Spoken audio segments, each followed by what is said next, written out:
for me, I started, taking and calling leads, and Chip Perry reached out to me from Auto Trader at the time and wanted me to come talk to dealers in Pittsburgh about how I was handling the internet leads. And I'm like, now, did you call them internet leads back then? Because I always talked to like OGs. So. We did call them that. I remember calling them. I actually found a form that, like a super old Excel sheet that I had filled out probably in 2002. And it actually had internet inquiries. Okay.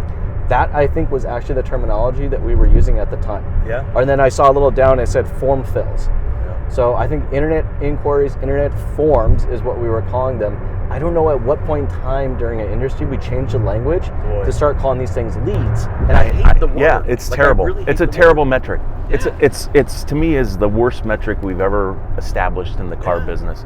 And it was funny, my follower would walk those down the hallway. My desk was at the end of the hallway. If you remember the old Ford stores, usually the owner sat up the hallway and he'd walk down and hand me the leads, these faxes that came across, and I would just call the customers. So Chip asked me to come talk to dealers. I'm like, I don't know what I'm doing. I just call people and talk to them, and so when you start thinking about that and how the industry's evolved, when you think about those online leads and the forms, and really we did ourselves the biggest disservice because we put the technology out in front of the process.